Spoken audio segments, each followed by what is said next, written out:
This is a public service announcement. This is a public service announcement.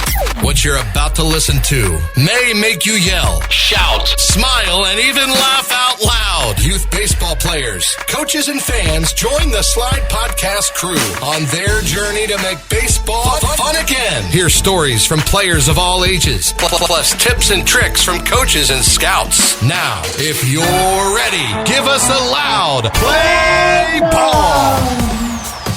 There you go. Thank you, Jaren. Hey, that was the first time we've actually really did it the right way, Jen, I think. That was great. Right. Yeah, it was awesome. So, welcome back to the S.L.I.D.E podcast. I am your host, Coach Aaron, and Coach Jenn is joining us tonight. So, how are you doing, ma'am? I'm doing really well. School is in full swing. The weather's cooling off. So, I'm a happy girl. Yeah. How about you? How you doing? I'm doing good. Jace has had 2 practices and pads so far. And last night, he got his first real hit where he hit another kid, and tall kid too. And he came over to the sidelines to get some water at that time. And he was like, now I like that. And I was like, yes. I was like, I told you. The first 2 practices we showed up and he was like, Dad, I'm kind of nervous. And I'm like, it's okay. I'm nervous too for you. I was like, but it's okay. Go out there, get your first hit out of the way. Go hit someone, let them, run the middle of the play, be the first person up when a coach asks for volunteers, get it out of the way, and you'll be fine. And it was, listen, when he put that hit on that bigger kid and took him down, I was on mute. I was on mute on the sidelines going, yeah. But I wasn't making any noise though. So it was very funny. I can imagine. And do you have him drinking protein shakes at night? You got to put a little bit of weight on that kid. I know. I got to figure out something. He eats, but I'm sure he does. I don't know. Now I'm going to tell you, he's cut for an 8-year-old that probably weighs 55 pounds, maybe at wet. He's cut. And I think we've talked about this on the show, but he's shown out before doing his push-ups and stuff. And he's at least enjoying it at the moment. So I love it. That's and it's good. more, and honestly, it's more passion than I ever saw on the baseball field. He never came over, even after hitting I think that his last few games, he hit a ball probably 10 feet from the fence. And even then he didn't have that smile of accomplishment really on his face. And so I saw something different in him last night. So we'll see. I'm listening to all these coaches and players that we've talked to and said, do this multi-sport thing and might find a diamond out there. So anyway, so we went to Myrtle Beach a few weeks ago. Do you remember that?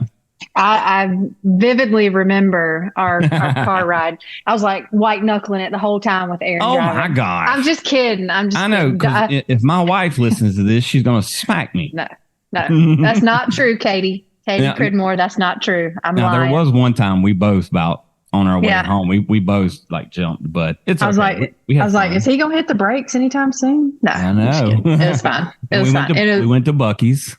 Your first time to Buc-ee's. Twice. Yes. So funny story. We went on the way down there, and on the way down, we passed the Clemson football bus. Yep. And I was like, oh, I wonder where the football team's going. But they don't only take one bus. Usually they have to take multiple buses. So anyway, conversation passes. We stop at Buc-ee's, and here walks in the Clemson women's soccer team. And I was like, oh, that's the bus. Yeah. And so we went outside, and I took a picture in front of it like this and sent it to all my friends. So that was pretty neat. That was cool because at first it was is this the softball team walking in? But then we saw their shirts and it said soccer. So that was cool. They were playing at UNC Wilmington. I think that next day. On the coast. Yeah. Yep. So then we went on to Myrtle Beach and we got to hang out with a bunch of baseball players and coaches and the baseball youth guys, Tabor, Brady, Alicia, all those guys down from baseball youth, softball youth, and the parent company athletics. And we had a ball. So we talked to some unbelievable kids, mature, responsible, like Humble. very, very humble, great team players. And this is a tournament as well where these kids are showing up from all over the country and they're assigned a team. So they're playing for different coaches. They're playing with different teammates. And, I expected to hear like, yeah, I was a little uncomfortable. I wasn't like super happy to come. And we heard that from no one. Like everyone looked forward to it. And honestly, like Ava and Maddie, that we talked to, you would have thought they'd known each other for the last 10 years. So yeah, some really cool stuff. So we get home and then I get a message the night after and it's from today's guest. So Jamaal Lowry, how are you doing, sir? Good. How are you? Good. So you guys were at the tournament in Myrtle Beach. And I honestly, I'm pretty sure I remember seeing you guys walk around doing something, passing by.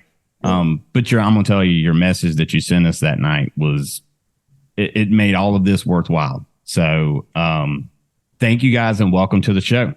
Absolutely. Thanks for having us. And I'll tell you, Aaron and Jenn, you guys do an amazing job. This is my daily dose in the morning, my car ride to work. Every morning, listen to an episode. And you guys are doing it for the right reason. So that's why I'll continue to listen. It's all about the youth. And the youth's got to be involved everywhere. They do. Because honestly, if we really care about our future, we can't forget about them. So, right. Well, and you're not by yourself. So who do you got there with you? This is my 10-year-old son, Jaren. Jaren, how are you doing, sir? Good. Good, dude. All right. Now, I bet you talk a lot if we didn't have this camera on you. So, like, here's a challenge. Let's count how many times you give us a one-word answer. All right. and we got it. What we don't want is we want like a sentence. So you're back in school, right? Yeah. All right. So we're going to talk sentences and what is it? ELA today? I think it's called ELA. Yep. It was just English back then, but we're going to talk ELA today. So you got to give us a sentence for every answer at least. Okay.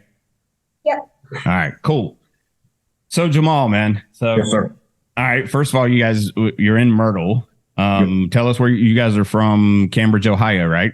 Yeah, we're from Cambridge, Ohio. It's about an hour and a half southeast Ohio from Columbus, Ohio. Another Buckeye fan Yes, on the show.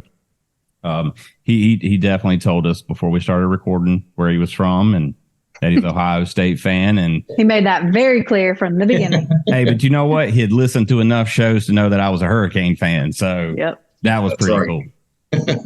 All right, man. So let's talk a little bit about like you. And because you've got a little bit of background in baseball yourself, and you got a career in baseball. So tell us about what you got going on, where you come from. Yeah, so basically born and raised in Cambridge, Ohio. I'm the head varsity baseball coach here at our local high school. I also coach my son's 10U youth travel team. Mm-hmm. And you talk about juggling those two. You go from high school kids to 10-year-olds. And it is absolutely incredible how you have to transition into the two. But it's fun. It's fun because our 10U is a bunch of kids that love the game of baseball. They want to be there. They're doing the right things. They come out to the high school games and watch the older kids. They're right beside the dugout every game. And then when we get done, you'll see them on the field. They're out in the huddle with the guys, just interacting. So to have those roles and the impact on the younger guys, being out there with the older guys, it's awesome. Yeah. Well, Jaren, how is it having your dad the head coach? We're going to go back to him, and I got a bunch of questions about what he just said, but I just got to ask you, how is it with dad being the coach? It's been fun. I've been having fun for a couple years and stuff. Is he hard on you, though? Does he take it a little bit harder on you than he does everyone else, or is he pretty fair? Fair? All right, there's one. So, but I think I asked you sort of a one-word type question, so we won't count that one. So, All right. Well, that's cool. So on the ride home, because this is Jen and I's our question we always ask when we got a father and son duo is like, what's the ride home like? Are you talking baseball about everything that you did wrong, or are you just chilling out listening to some music? We're just chilling out. Chilling out. All right. Very cool. Well, you know what? I think honestly, that's what I've heard is the best. Like just throw baseball out of your mind there on that ride home. And then because you can always pick it up and talk about it the next day if you need to. So, all right, Jamaal. So ton of information there. Jaren, we're going to come back to you in a little bit. So be ready. All right. You got through that one. You got sentences with all that one. So good start. So Jamaal, like you're coaching high school kids, you're coaching travel ball. You coached a 9U team as well. Yep. Like, what's the transition like you have to make mentally to go from, a high school practice to a travel ball practice of a 10U? Yeah, so it's tough because you're teaching the high school kids way more advanced stuff. Right. And then you simplify it for the 10U.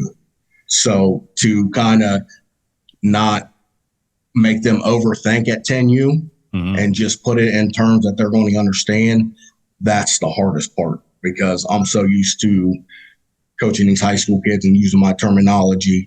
But for what I'm trying to do is have the same terminology for everything. So it's basically a feeder. So by the time they get to me in high school, they know exactly what I'm talking about and how to do it. And our biggest thing when it comes to going from high school to the little kids is I implement base running. Base running at 10U is very important. Base running at high school is very important because we all know you might have two dogs that can throw it really, really well, but you have to take advantage on the balls in the dirt, reading that in the dirt, getting second base, getting in score position, play a little bit of small ball, and get that run against a guy that's throwing 65, 70 miles per hour. All right. What you just said there remind me of S.L.I.D.E Cruz. Did I pronounce his name right? Oh, yeah. Okay. All right. Because I normally just call him Ellie on the show, but I'm getting a little bit more confident. That dude, like, he's not going to be thrown out. Like, no. And I hope every kid is like watching him because when you talk about base running, like that dude's got a motor and he don't stop. So it's pretty incredible. Yeah, and and it's, when's the last time you've seen a major league player take bases like that? Yeah, it took me back to my childhood. I'm like, holy smokes, this guy just stole home. He stole home. Like I felt like the Sandlot scene when Benny the Jet stole home. And I'm just like, holy smokes, he just stole home. And then a couple weeks later, you had Tatis do the same thing. I saw that one. I just saw that one today, actually. And it's all it was the pitcher got it, put his head down. Next thing you know, Tatis is sliding in home. Well, so it's just taking advantage. Yeah. Yes, I mean, it's being present, being aware, knowing what the opportunity is. And honestly, like you said, I think it takes me back to my childhood too, because, as I'm growing up, I'm an A's fan, watching the Bash Brothers. The A's had Ricky Henderson. And as a leadoff hitter, like the number one, like I don't think anybody will ever beat his stolen base record. Right. But I mean, he was electric. Like it could get over the fence or he can get a walk and end up home. So absolutely. One of my greatest images growing up is him holding that base over his head. Yeah, he did. It was incredible. That was it. So, you know what, Jen, I'm gonna let you go because I got a lot of questions, so I won't. Well, that's okay. This is a good little segue into. We just had our coaches meeting for the fall rec league. So a question came up specifically about this for 10 and under baseball. So regionally, you guys are in a different region than we are. So I'd be interested to see how you guys handle this. So the question was, can you pick off if there's a batter in the box and there's a runner on third? Can you pick off the runner on third? And the argument is, well, on a pass ball or a wild pitch, no, because it discourages the catcher it discourages the pitcher. Like, just leave them on third. All right. So then the next question is, well, can I pick them off? Can we run a pickoff play? Because if they can only advance on a batted ball, then that would say you can try to pick them off, but then are they able to score if there's an overthrow? So I'd never really thought of it before, because it's different than softball, Right. because there's no pitcher throwing it to third base. Jamal, I hope you and that, understand all that's this the stuff difference. she's saying. Because I'm taking it all in. I'm ready. This is like You who's got on it? third, Oh, who's yeah. on second. Yeah. All right.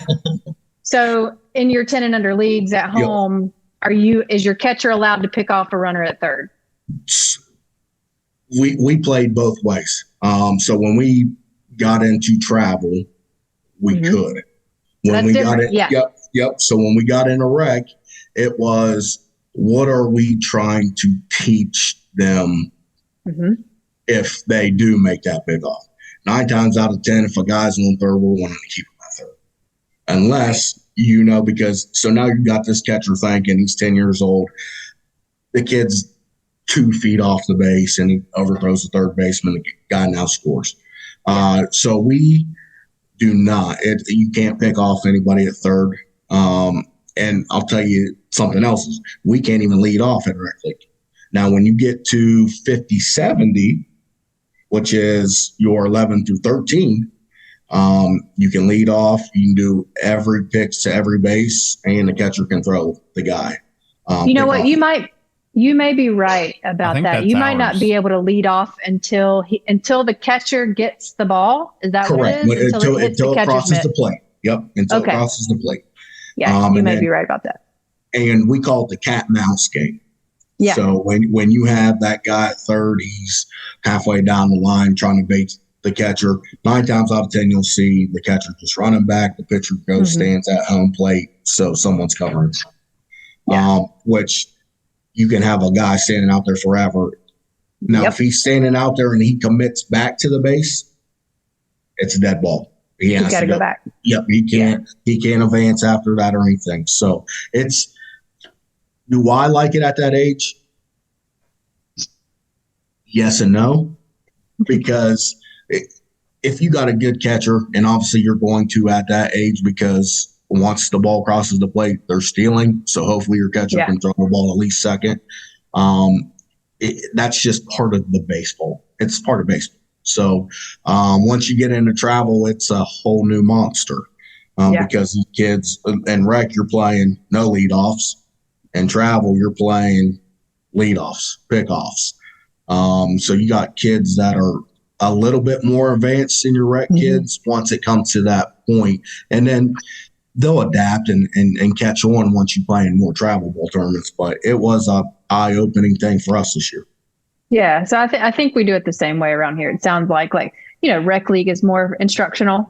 You're trying to teach them a proper lead off. Like, no, you don't get halfway down the baseline. You're just no, you're not going to do that. And then also teaching the pitcher at that point, to look them back, come together properly without a bunch of distraction. I agree with that for 10 and under. And then again with travel ball, it's different. So it's the rules can be a little more advanced. All right, I got a devil's advocate here. Okay.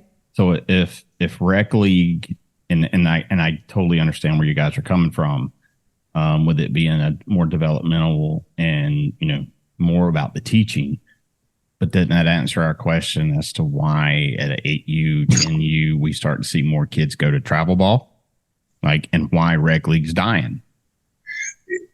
And that's a really good question, because I think that is because you got these kids that are in rec ball, and I'd say a handful of those kids really know the game of baseball, are wanting to be engaged with the game of baseball. Right. And then the other kids are blowing bubbles in the outfield, things like that, and building castles. Yeah. And once you get to that point, you do start seeing some of the better kids starting to leave league and going straight travel. And then you might see them again come junior high, or you might not see them at all, because whoever they're traveling with always finds a way to keep that kid Yeah. Wherever it could be, anywhere local to somewhere that their kids are moving. So they're moving to where their buddies are playing.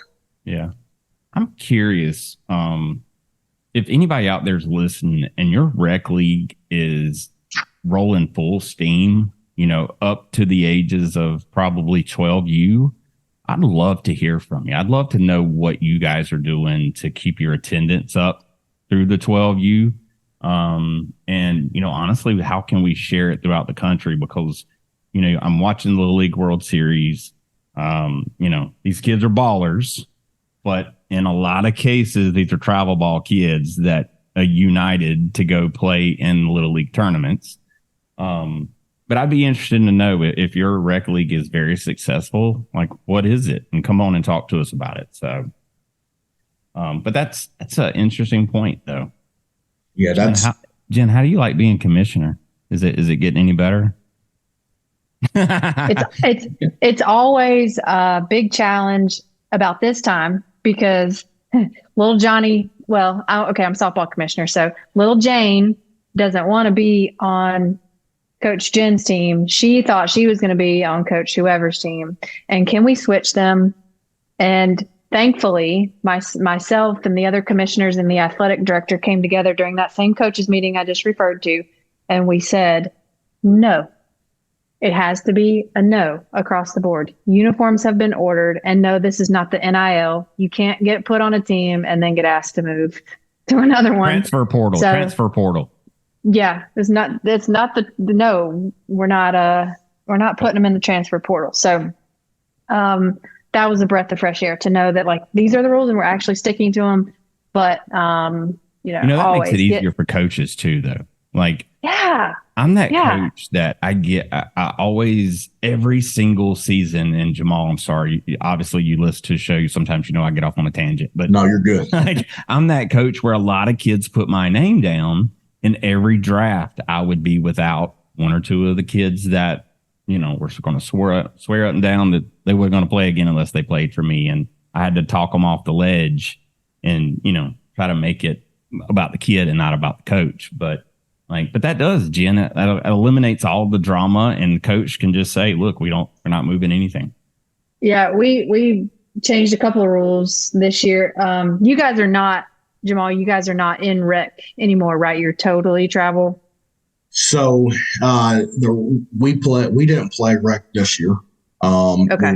We're travel. But we are probably going back to rec because it'll be 11 through 13. So gotcha. and we're allowed to lead off and things like that. So the competition will be there.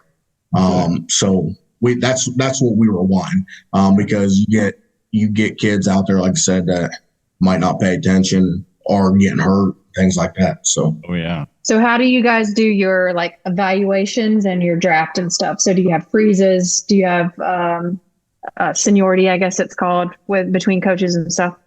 No. So basically it is a open draft. We go to our local middle school. Every kid that signed up in 9U, 9 and 10U, and every kid that signs up through 11 through 13.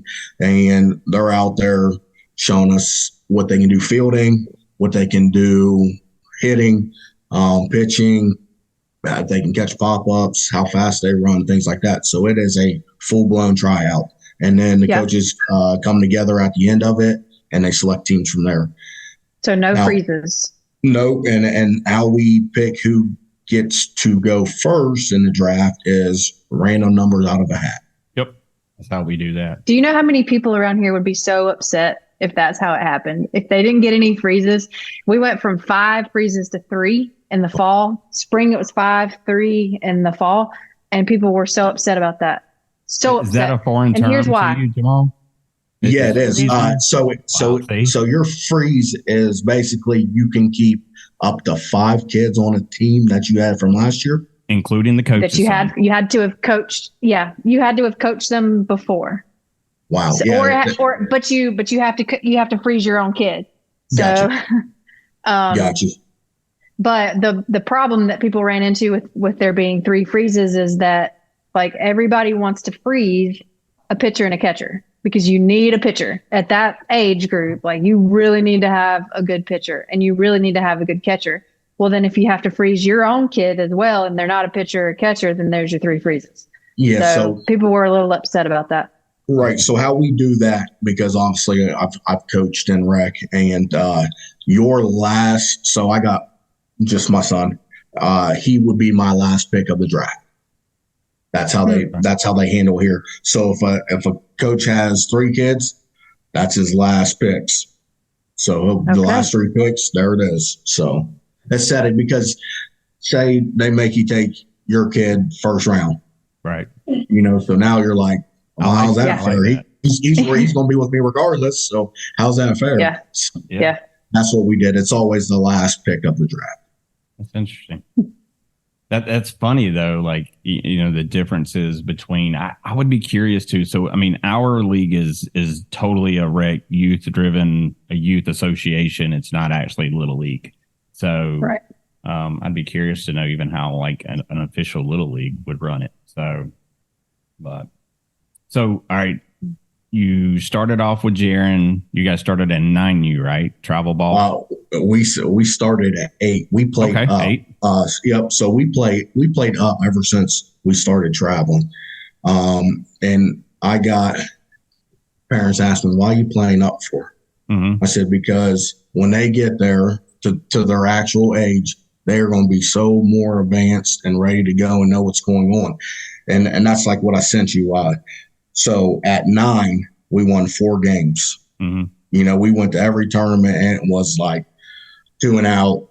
You go into single elimination tournament on Sunday, you play the 1 seed, you're gone.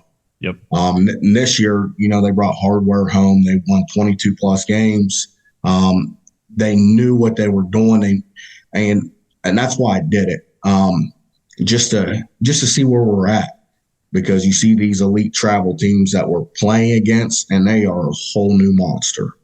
Yeah, it is. I mean, and the best thing about us, like I don't even know if you technically call us a travel ball team, because everybody is from Cambridge. Okay. So, we're not opening it up to 6 different counties or anything like that, having an open tryout. Right. But it's just all these kids from Cambridge. So it was pretty neat. Yeah. So, Jaren, what do you think was the big difference between the season that you won 4 games and then the season that you just finished and you won 22 games? What was the big difference?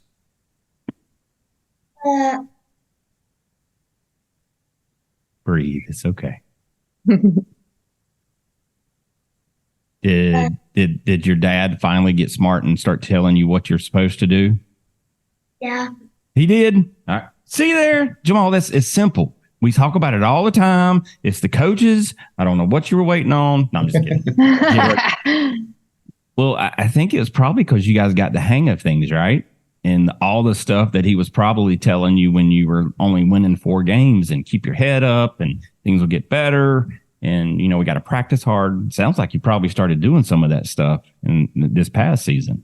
Would you think so? Yeah. All right. I think that's 2 you've given me now with 1-word answers. So I'm counting. All right. And however many you give me, we got to have push-ups at the end. Okay. So if you get 10, you got to do 10 push-ups. All right. Now, I think your dad's probably had you in the gym, probably working out a little bit. So I hope you can pump out, but maybe we don't get past just 5. Let's see. All right. Well, so you guys, I mean, that's a whirlwind type of from going from, 4 wins to 22. What do you think, Jamaal? What snapped? What do you think changed? So, like I talked about earlier, is we start every practice with base running. So we did things uniformed. We go base running. The kids knew what was next. We go straight into defensive practice, and then we'd always finish with hitting. Every kid loves to hit. So when they were 9, they were still kind of skittish, like, what's next? What are we doing next? So once I seen that, I basically wanted to set things up for them. Okay. Right.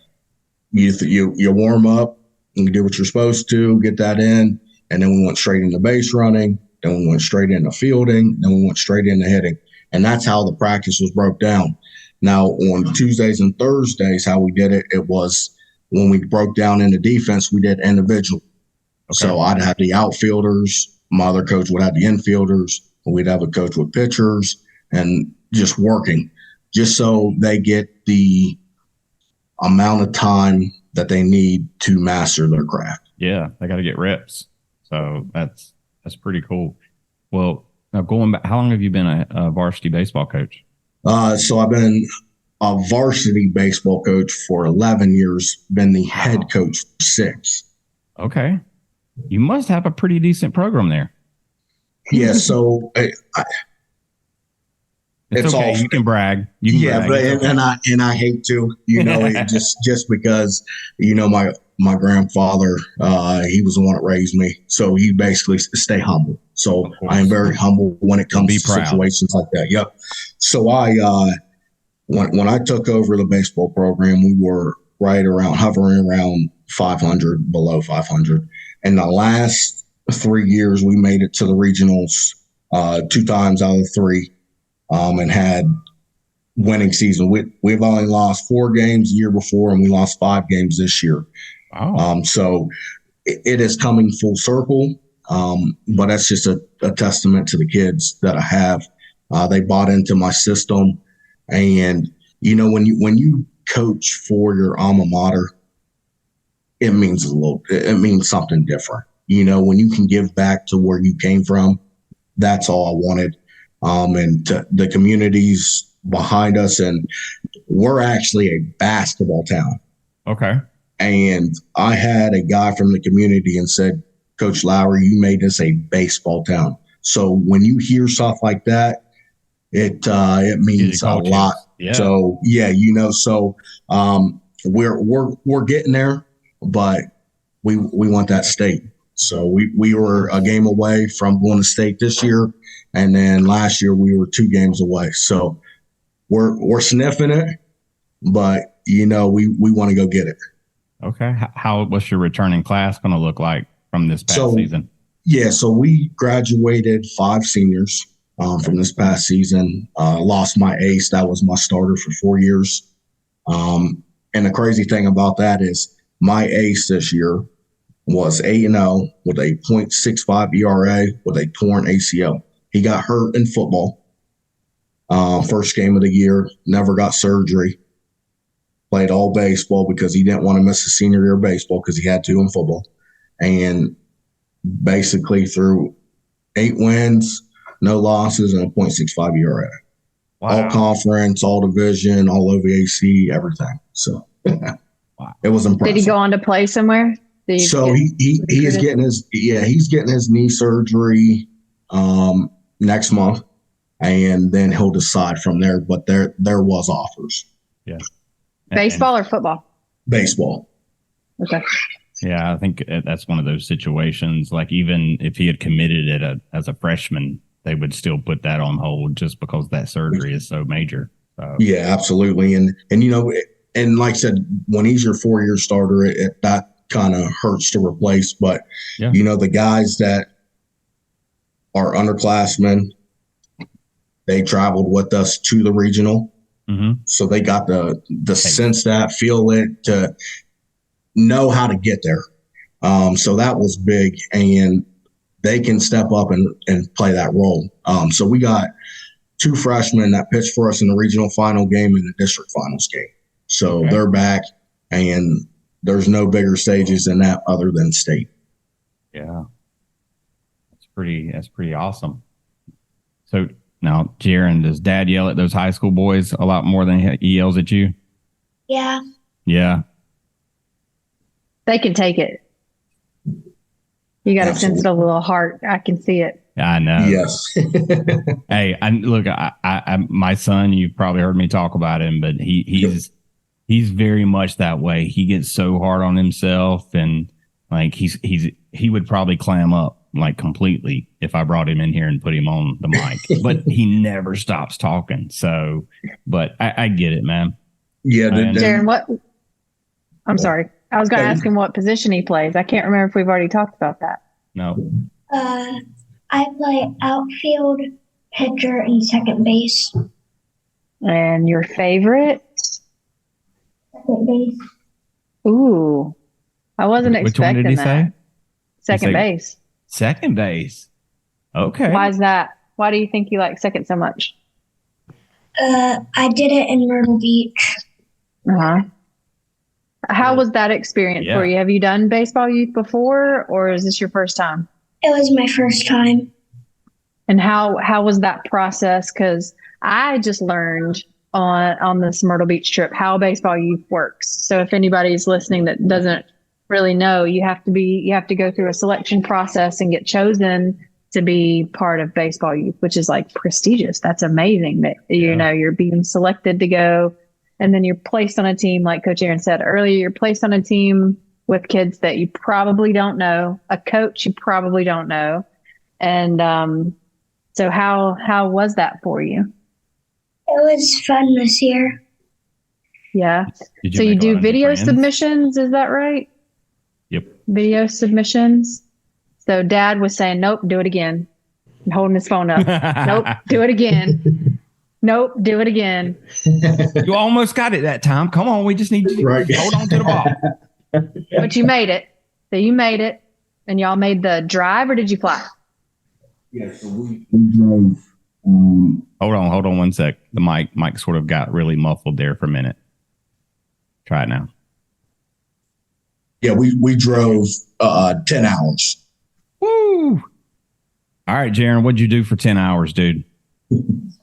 I played on my Nintendo Switch. I don't blame you. I would have done the same thing. So 10 hours, that's a long time in the car. Had you ever been to Myrtle Beach before? No. Oh. Did you get to go to the ocean? Yes. Yeah? Okay. So no shark bites, no stingrays, no jellyfish, nothing like that? Came out with all your fingers? All right. Because Myrtle Beach, they got some sharks. Sometimes, well, it's a little bit everywhere on this side of the coast, but Myrtle Beach, like it's, we were down near Myrtle Beach this past summer, and I was definitely, and it's freaking Shark Week, the week that I'm down there, of course. So we're glued to the TV at night watching all these shark attacks, and here I go get in the ocean, and I'm like, all right, watch my back. I'm telling you, I'm like, look, dude, I can move out of this water faster than you, so you better be ready to run. But be like Jesus walking on water. I know. So now with the high school kids, what are you seeing from a recruitment standpoint? Because you're seeing kids up through, as they're starting to go through the process and as they're starting to graduate. Yeah. So it's there. I mean, there's some really good young talent that is coming up. And that's the thing. I try to get out and watch as many games as possible so people see my face, know who I am. And then the high school kids, getting the high school kids out there, because once they see the bigger kids out there supporting them, and most of my kids are umpires in Little League. So they're umping the games. So the kid will go up to them after the end of the game, like, oh my gosh, you're so-and-so, and you play second base for him. And when our guys see that, it means everything to them. So I'm excited for years to come. Like I said, I see a lot, so it's fun. Well, you know what? You said earlier that someone said you've turned it into a baseball town. It sounds like you've created an environment that just breeds, like bringing the kids along the journey with the older kids. And yep. I would love, and I hope that our athletic director is listening to this, Moxie. So if anybody knows him, give him a nudge. But like, this is a program that, like, it could only benefit your town, your community, is getting your older players, your high school players back involved into the youth. There's an umpire shortage that we keep hearing about. Like, that's a great time for those high school kids to get out there and deal with some adversity and get yelled at a little bit, know what it feels like, right? But then also be able to interact with the kids. I think that's so free. That's why you got a baseball town, man. I totally appreciate that. Appreciate it. Awesome. I think we can probably incorporate that, especially in the spring, since that's more of the baseball and softball season. Because there's a youth night for football, there's a youth night for baseball. I'm not sure that there is one for softball.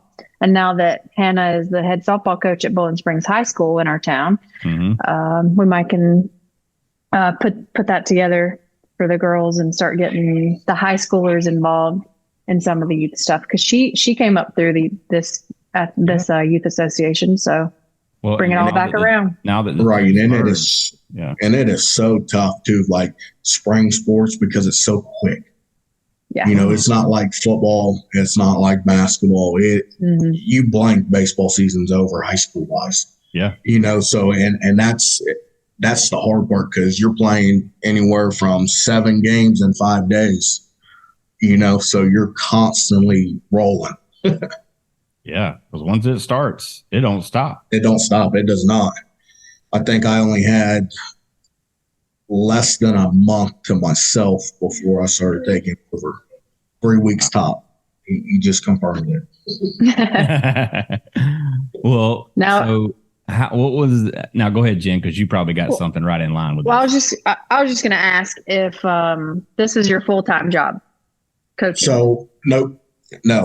So I am in-school suspension teacher at a career center.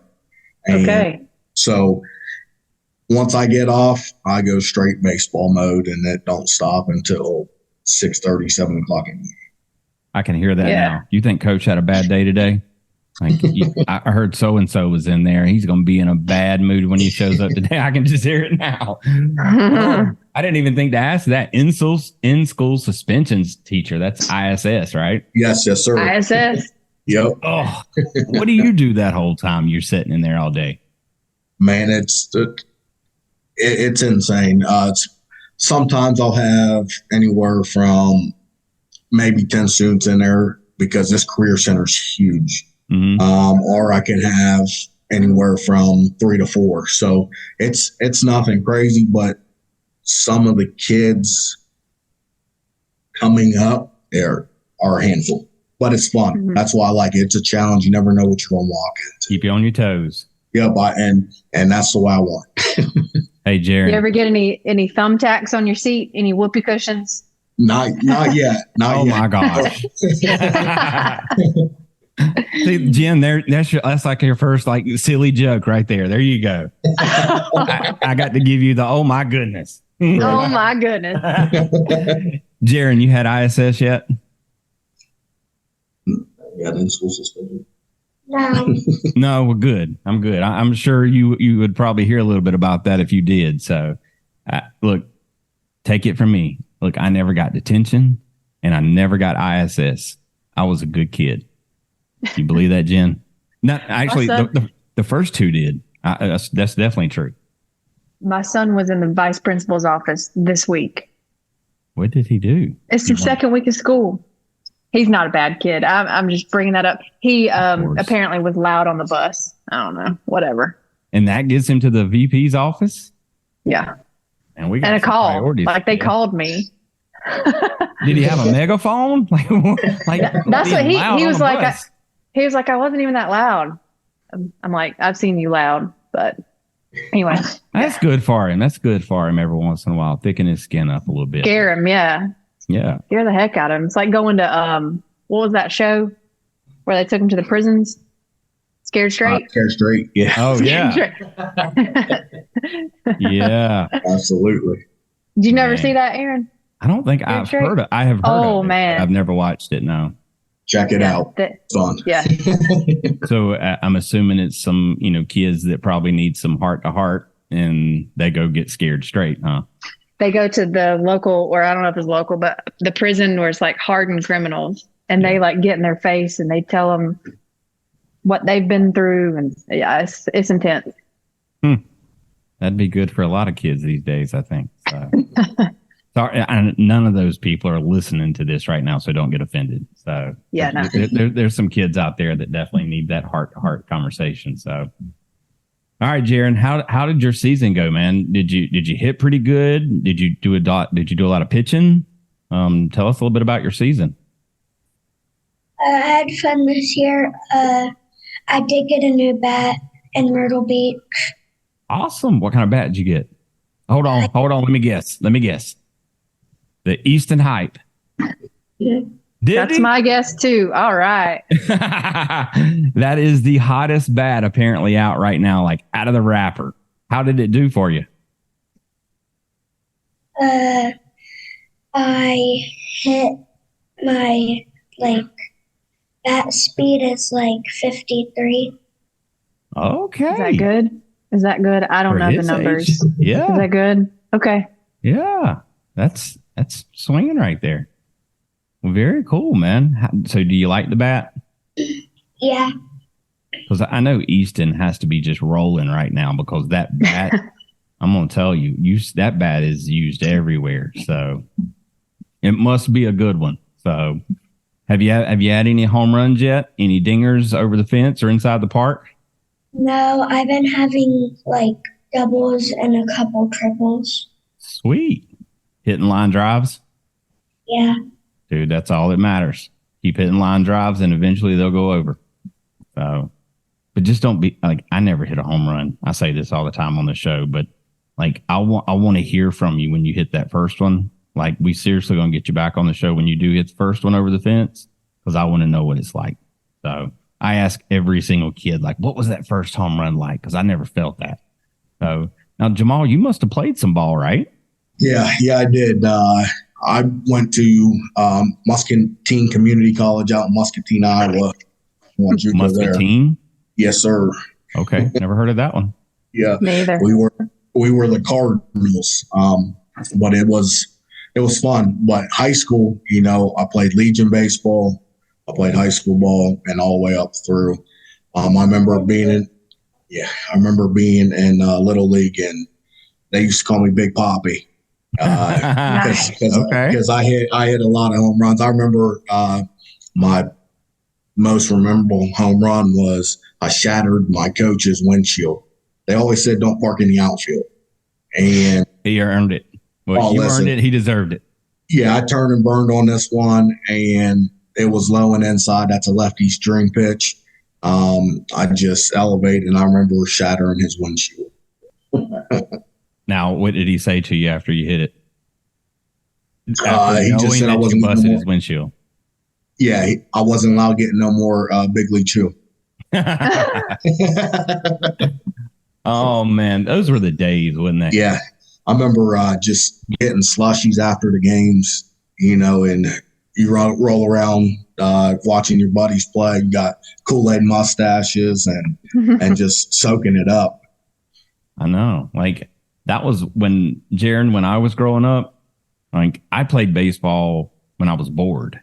How my son, when he gets bored, he wants to go play his Switch or he wants to go watch a TV show or play on his phone or something. And I'm like, dude, I didn't have any of those options. My best option was get out of the house and don't come back until it gets dark. Believe me, kids, that was true. That's not one of those folk tales. But we stayed at the baseball field. If my parents ever wanted to find me, they just had to drive down to the baseball field or the little sand lot that we used when we didn't want to walk that far. So it was, those were the days. It's funny you said get in the house before dark because we used to have a street light that was in front of the house. And once that street light went out, we better be inside the house or our grandpa's coming to look for you. Yep. I remember because I stayed with my great grandmother a lot of the time as I got older. And I remember she had street lights on, and when that light come on, kids would start to scatter. And that was good stuff. Now the guys that you grew up with, you're coaching those guys' kids, right? Yeah, which is awesome. So three of the guys I graduated high school with are now on my travel ball team. Their kids are. So we had basically full circle. Everybody's coming full circle now, which is pretty sweet because we just sit there and we just reminisce about our Little League days. So now we're watching it, coming full circle. So it's fun. Yeah. Well, what's the difference between high school back in your day and high school today? Oh man, a lot. It is because mental toughness. Yeah. Nowadays it's you can't say half the things that was said to you in high school because you would be jobless. So that's one thing that definitely changed. And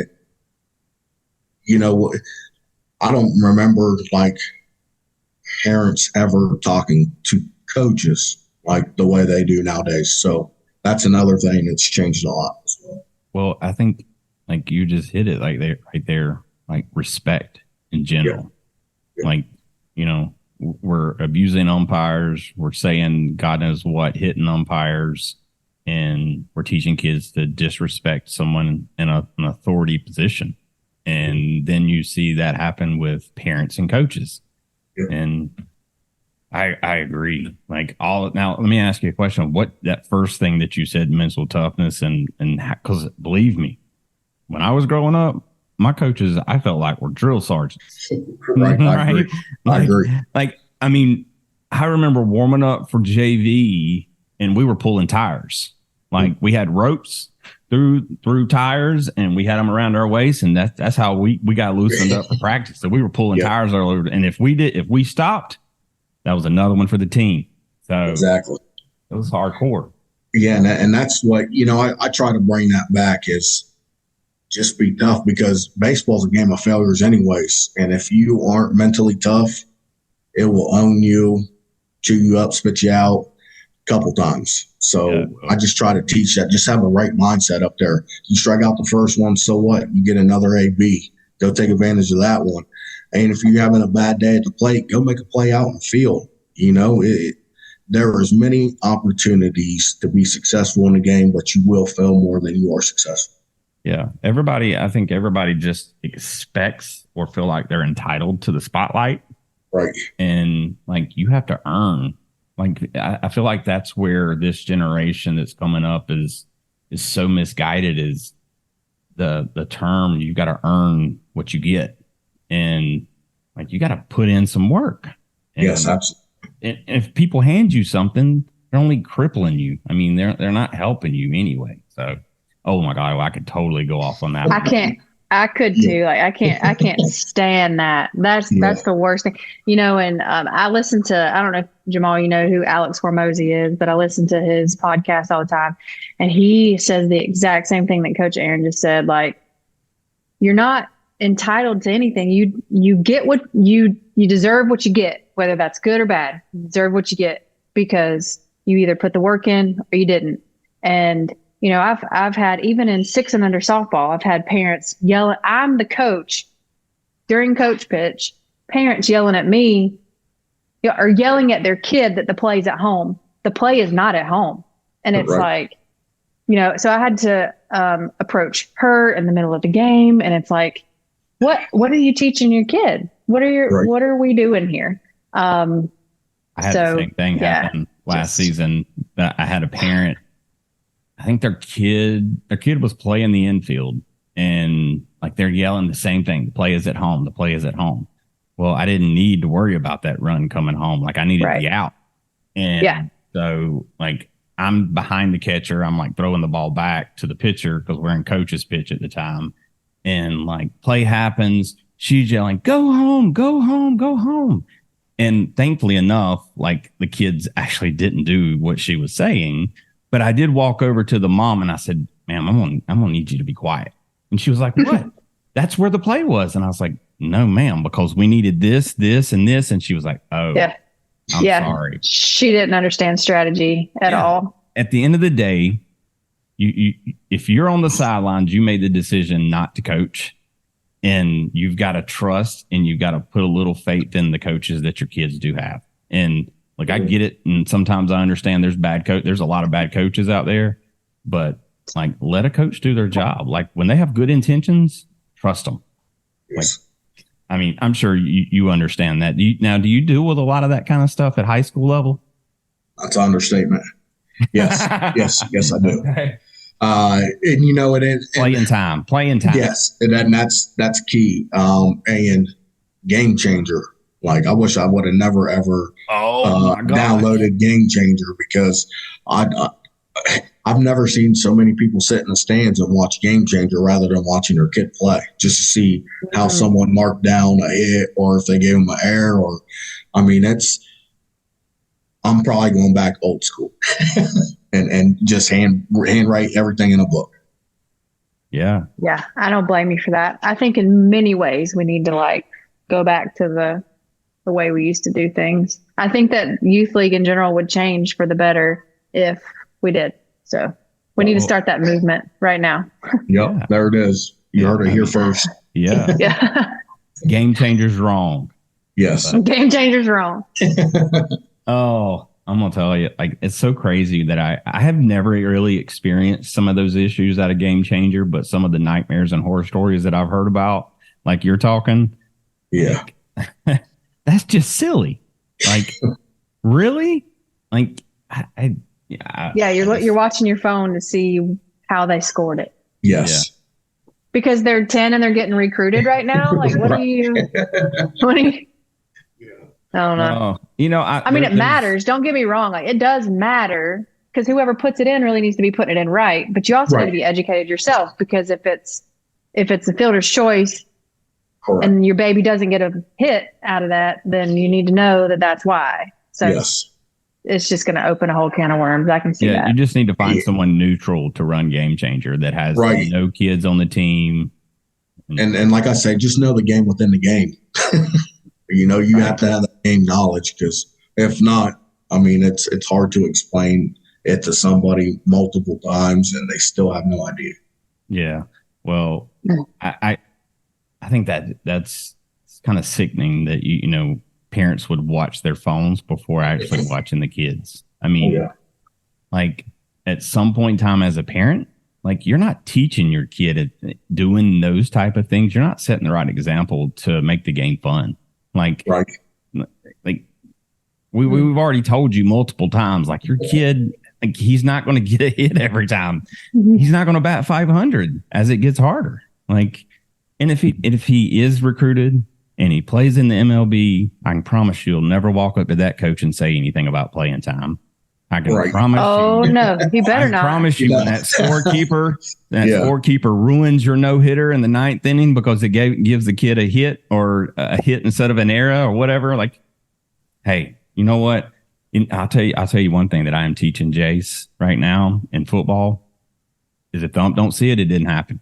Or if the umpire don't see it, it didn't happen. Because we were and this is a tangent, but like, don't you ever turn around and look at the referee and say I was being held or anything. Like, or like, you walk on throw your hands up. Yeah. You respect your coach and you respect that official. And if he didn't see it, it didn't happen. So anyway, dude, we could keep on going on and on, man. This has been super, super fun. So, Jaren, you got any last words for us? You've been a man of a lot of words tonight, so I'm giving you a chance to close this out here. You got any questions for us? No. Okay. All right.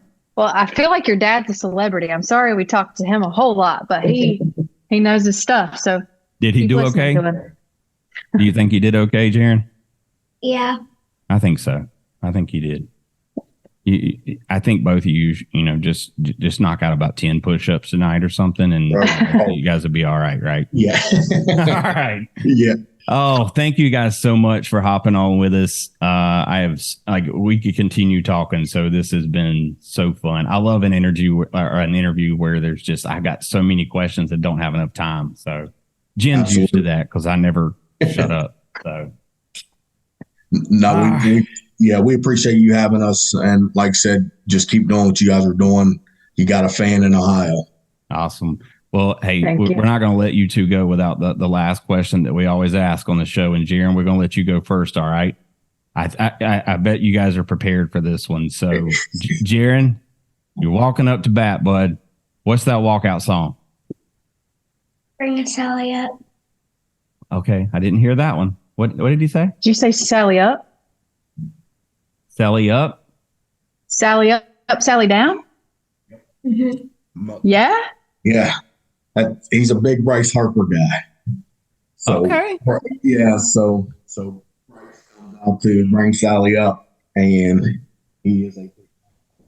I love that. What is? I'm confused. You don't know it? No. How's it go, Jen?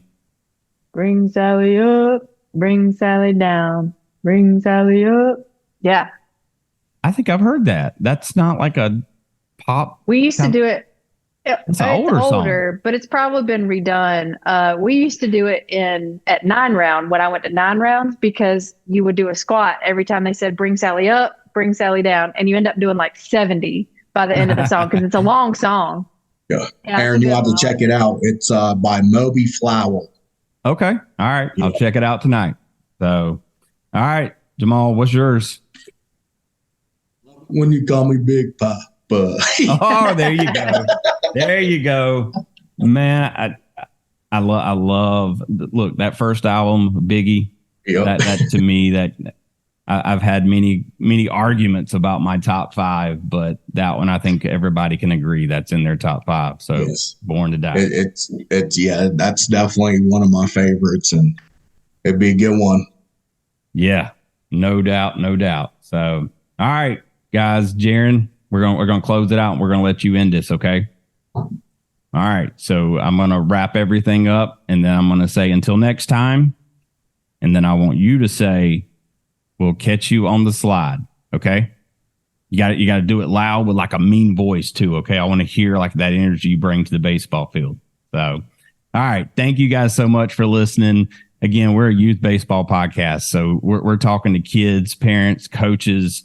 If you got a superstar out there, please send them our way. We'd love to hear their story and hear about their love of the game. So thank you guys so much for listening. And until next time, Jaren. I'll catch you on the slide. There you go. We thank you for toughing it out and pushing through. Now, let's go teach the world great sportsmanship, leadership, to go inspire someone through your dedication and excitement for the game. Make sure to smash the like and follow button on all social media at the S.L.I.D.E Podcast Show and the S.L.I.D.E Pod on Twitter. Plus, leave us a review and feedback. Until next time, we'll catch